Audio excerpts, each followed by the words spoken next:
पूरक समुच्चय के गुण धर्म पढ़ेंगे।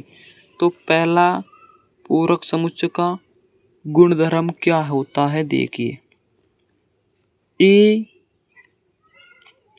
यूनियन ए डैश क्या बराबर क्या होता है? ए यूनियन ए डैश बराबर क्या होता है? यूनिवर्सल सेट, सार्वत्रिक समुच्चय। इसे हम सार्वत्रिक समुच्चय कहते हैं। सार्वत्रिक समुच्चय क्योंकि जैसे देखो ए बराबर 1 और 2 और 3 है ना, और भगवान है क्या 3 4, तो हम ए डैश निकालेंगे तो भगवान में से माइनस करना पड़ेगा इसको। भगवान में से एक अवयव को माइनस करेंगे तो 4 बचा ए डैश, और ए डैश यूनियन ए करेंगे तो बताओ क्या आएगा? इसके अवयव ए डैश के अवयव बनने और एक अवयव जोड़ेंगे तब क्या आएगा बताएं? 1 2 3 और 4 ही तो आएंगे। तो अब देख सकते हैं ए यूनियन ए डैश के अवयव करने पर भगवान ही तो आ रहा है। 3 4 तक की संख्या तो इधर तक आ रही है, तो इसलिए ये यूनिवर्सल सेट होता है। अगला नियम क्या है? ए इंटरसेक्शन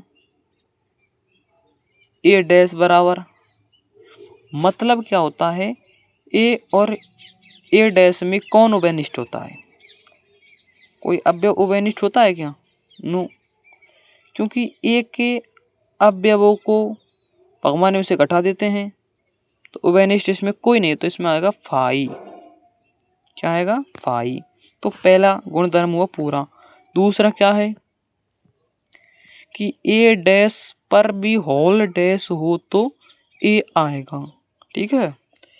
तीसरा नियम है क्या, उसे देखो, यदि 5 पर डैश होगा तो भगवान हो जाएगा। मतलब भगवान का मतलब ये होता है, इसको याद रख लेना, भगवान सार्वत्रिक समुच्चय, मतलब सार्वत्रिक समुच्चय हो जाएगा। और यदि सार्वत्रिक समुच्चय पर डैश होगा तो 5 हो जाएगा। 5 या खाली मजला कोष्टक।